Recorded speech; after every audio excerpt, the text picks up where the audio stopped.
Sir, goodbye, Piccadilly, farewell, Leicester Square.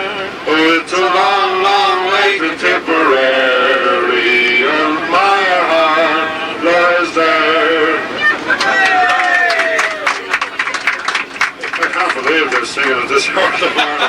What am I singing about?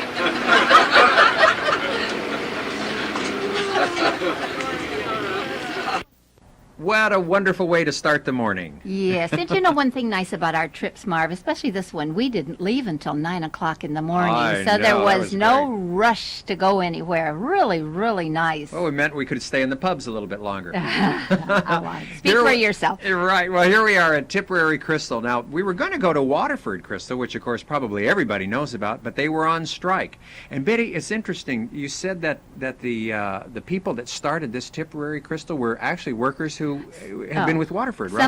Some of them had left Waterford and went into business for themselves. And then, of course, the strike helped it because they had to go look for work. Waterford is never going to be outdated. It still has the finest reputation, but this new crystal, I'm sure, in many, many years to come, will be equal to Waterford. Oh, it's beautiful. I know. I bought a piece of crystal there, and a lot of the adventurers were really stocking up on it. Oh, yes. Because you can see how beautiful it is. It's just And then gorgeous. you see how it's done, and when you watch them carve it. No, what do you do? You don't carve it. What do you do? Well, we'll find out in just a minute. We're going to watch that being done, too. Well, I know they cut it in some way, but I don't know. They cut it. That's right. Yes. There you go. Crystal cutters, I think. Well, let's join our guide who's inside to take us through the Tipperary Crystal. This is the basic ingredients that goes into making crystal.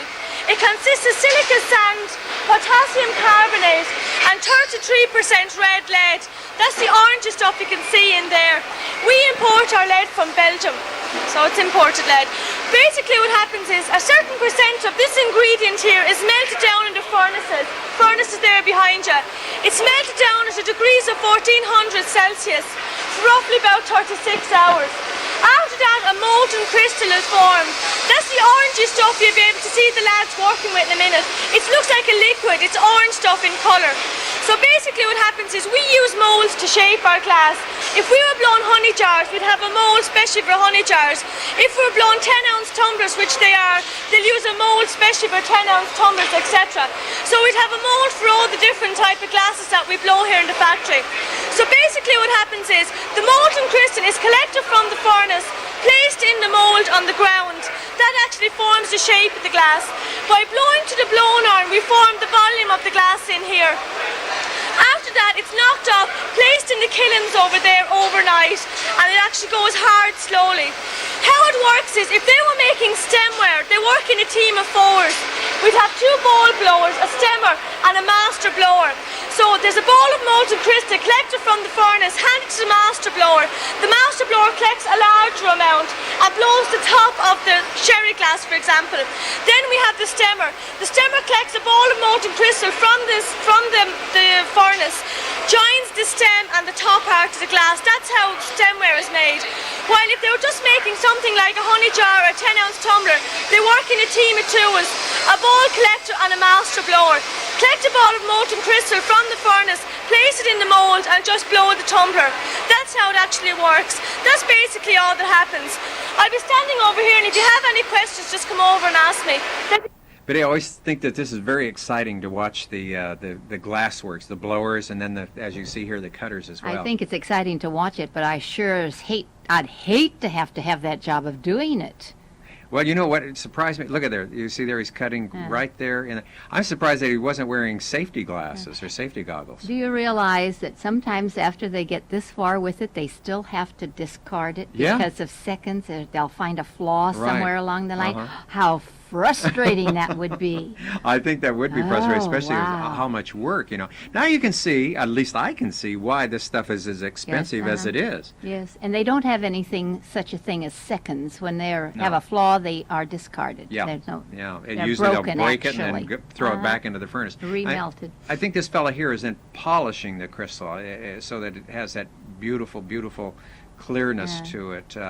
This is a lot of work that goes into just one piece. Very involved. So many steps that they have to take before they have the finished product. Yeah. Betty, right here, if you look very closely, of course, this is how the crystal is marked. See the little marking pens right there? They're held there, and they're the kind of little table there, and it just kind of swings around a little bit.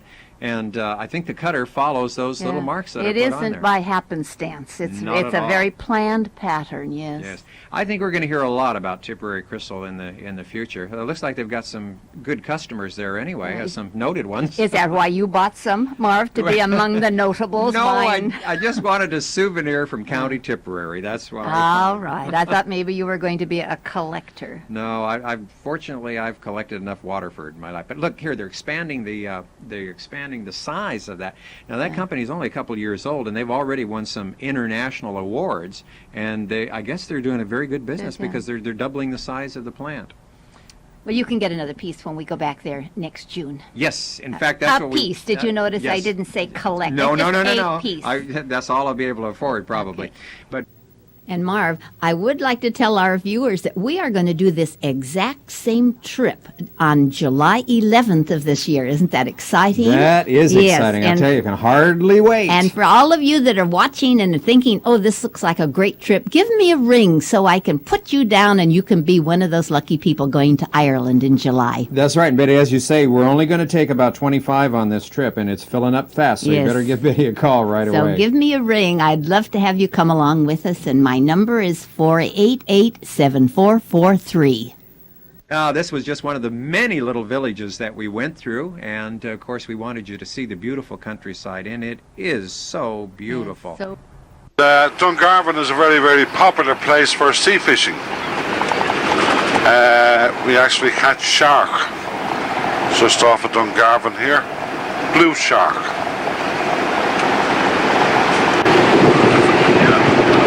That's the Irish Sea there on Dungarvan Bay.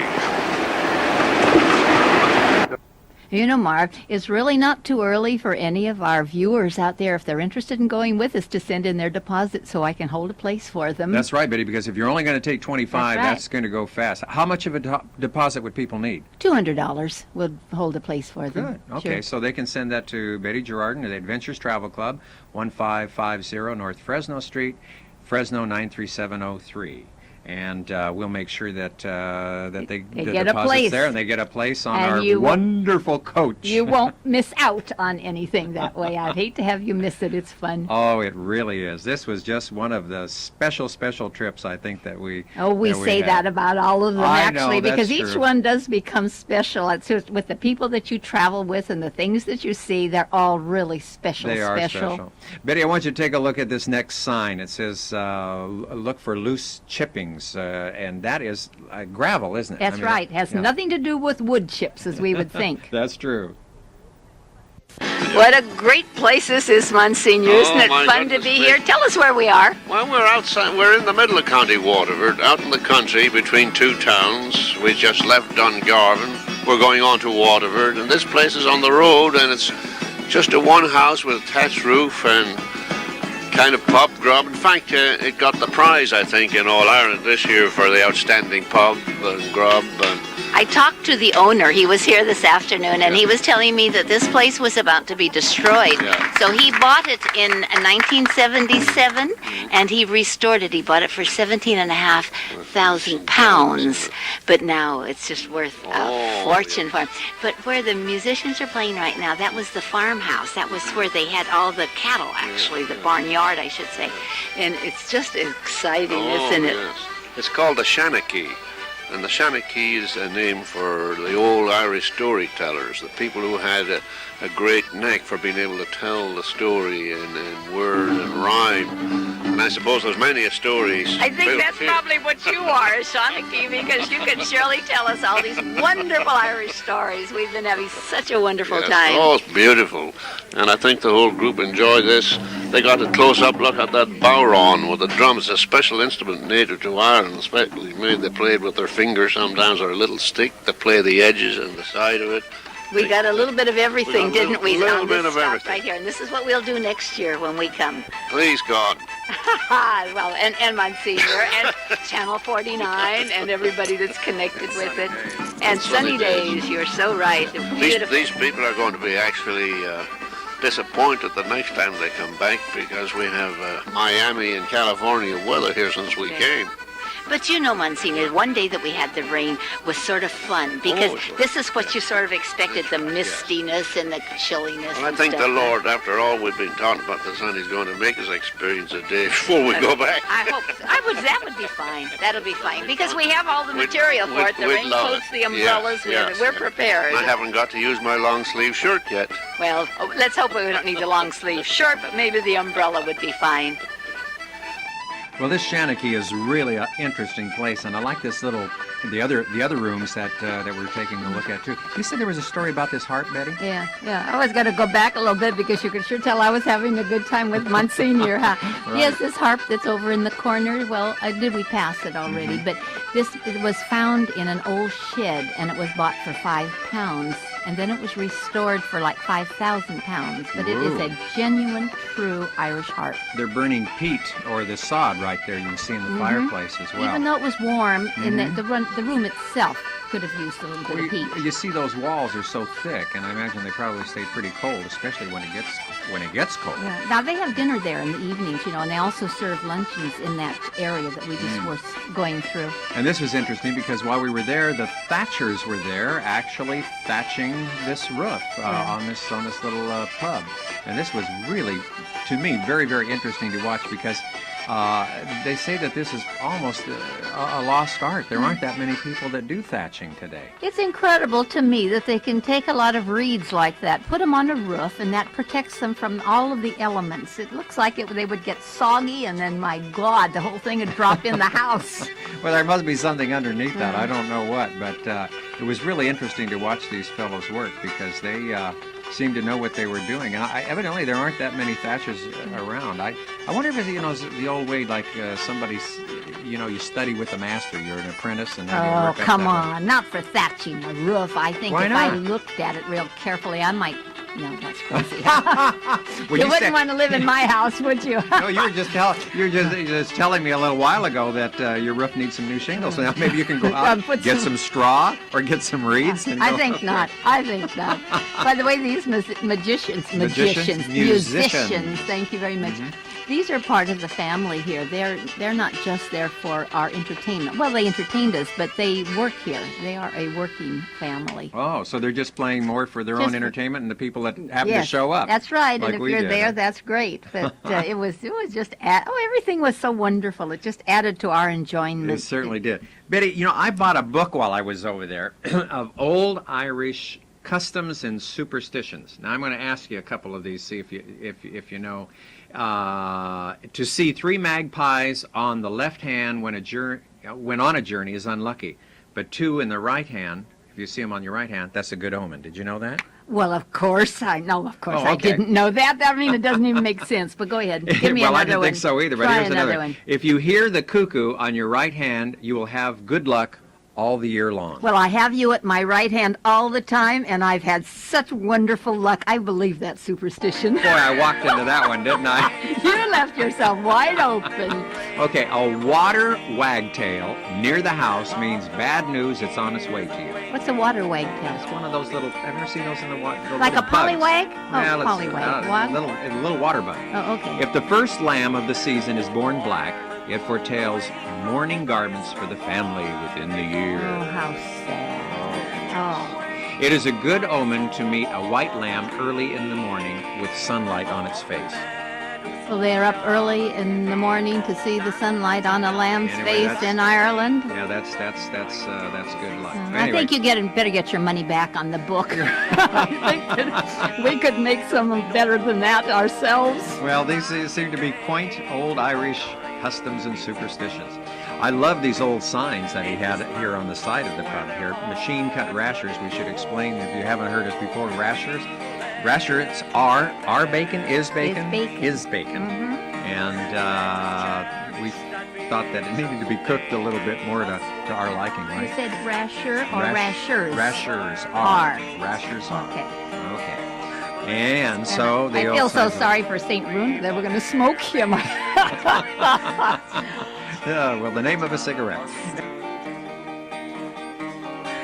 Well, we did have a wonderful, wonderful time here. And of course, this is going to be one of the places where we will come back as we make our trip in July. And again, we want to remind you to give Betty a call because this place just can't be missed. But we were leisurely, which was nice. Yes, and yet we saw so much. Yes. It was just absolutely great. Well, we're going to get back in the bus and or the coach, as they say, and we'll be on our merry way once again. I always think it's so much fun riding along because Ray has so many, our driver has so many jokes that he kept us in stitches. He's a riot. In fact, it's too bad we can't really get his personality on the tapes because he is so neat. Well, we will on one of the programs. We're going to have him sing for us, and that'll be lots of fun. We are going now to the town of Youghal. Y'all. Y'all. You mean it, y'all? Mean it? Youghal. Mm-hmm. Youghal. And this is a lot of people come here, the seaside. But Betty, it's sort of interesting here too. Remember the movie Moby Dick? Sure. Well, that was filmed here, parts of it, and there's a lighthouse that we're going to come up to, and that was in the motion picture, and a lot of the water scenes from around here were. I'm going to go get that VCR. What do you not a VCR? What do you call them? The tape and play it at home now, Yeah, so it'll you play it on your that. VCR. On my VCR, right. yeah. Look how narrow these streets are. Whoa. And as I understand, too, Sir Walter Raleigh came from Youghal. Are you sure about that, Marv? You know, I really put a lot of faith in what you say, but I thought he was an Englishman. Well, remember, Ireland was controlled for over 700 years by the English. Oh. So It's there was a very good possible chance, then. right? All right, then I will have to have faith in you. Okay. After we leave Youghal, in just we a little leaving while. now? No, not just yet. But we're going to go by a town by the name of Cobh. Now you pronounce that. Oh, here's the lighthouse that was in the movie. Oh, yeah. Cobh. Cobb? I would think it's Cobb. Okay, They well now don't do that's the area where a lot of the immigrants, the Irish immigrants, left and came to the New World on ships coming from that the town. memories that there must be there, huh? I would suspect so. Yes. I was really impressed with this water. It was so clear, absolutely. Yes, you just could as clear see as right could be. on the edge there, right down to the bottom. It's so probably no pollution. Well, hopefully not anyway. Yeah. But these fellows are out there, and there are a lot of fishing. In fact, we always seem to have a fish course on our main menu for the evening time. And Lots of salmon, though. Wasn't that was salmon super? wonderful. Super Absolutely. salmon. Yeah. Yeah, it was Very good. Slow, acute bend ahead. Don't you love Not that? a curve, but a bend. And look at the people on the beach down Uh-huh. there. We were very fortunate because when we were there, they were really having a heat wave. In fact, there were so many people running around with sunburns that it was amazing. I'm sure that there were an awful lot of I worried. sunburn lotion Yes. that was sold. I you know. worried about him. I told one little boy, go get some vinegar and put on you. And you'll smell Looked at great. me like I was crazy. Well, now we have traveled down to the city of Cork in County Cork, and of course this is right on the waterway as well. Look at this beautiful old sailing ship. Yeah, that's Betty. the one you can buy now, Marv. You've always wanted a sailboat, huh? I think that's a little beyond my means. Is that beyond your means? It looks a little I'm afraid old so. anyway. Right, and Ray was asking for directions here because he's not too familiar with City Cork, but I think that he is now, or Cork City, as they How say. convenient that the driver was on the right side for him to ask. That's true. And so we're going to find our hotel here. We stayed in a very lovely place. And again, the streets are very narrow here in Cork. This was a town that you could also get out and walk around in and see a lot of wonderful things. And I walked down by the quay. Now the quay is the area where the water is. But now let's listen to our guide. We're now sort of in the centre of Cork here. This is the post office here on the left, the main post office. So if you want to post some postcards, it's just around the corner from your hotel. This is Oliver Plunkett Street. Oliver Plunkett has been made he's one of our Irish saints. His body is in Drogheda, in the cathedral there. This is a very narrow street, but fortunately we have a nice narrow coach. I hope. He's on your payroll, right? You're right. Your hotel is right in the centre in Cork. If you want to go shopping afterwards, the shops close about 6 o'clock. And a very good bookstore is just there on the left. Liam Russell.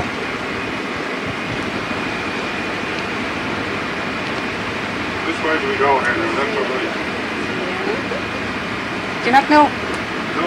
Seriously? You're joking me? Most of the lawyers' offices are here on this street also. It's called the Mall, or the Mall, as you say in America. I always have trouble with that word.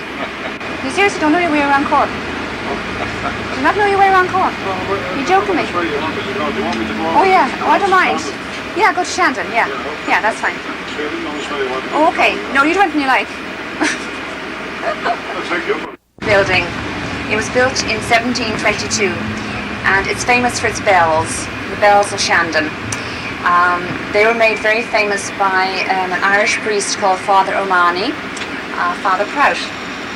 Monsignor Burring, have you heard of Father Prout? No, I haven't. He was a writer and he wrote a famous poem about the bells of Shandon. Yeah, I know the bells of Shandon.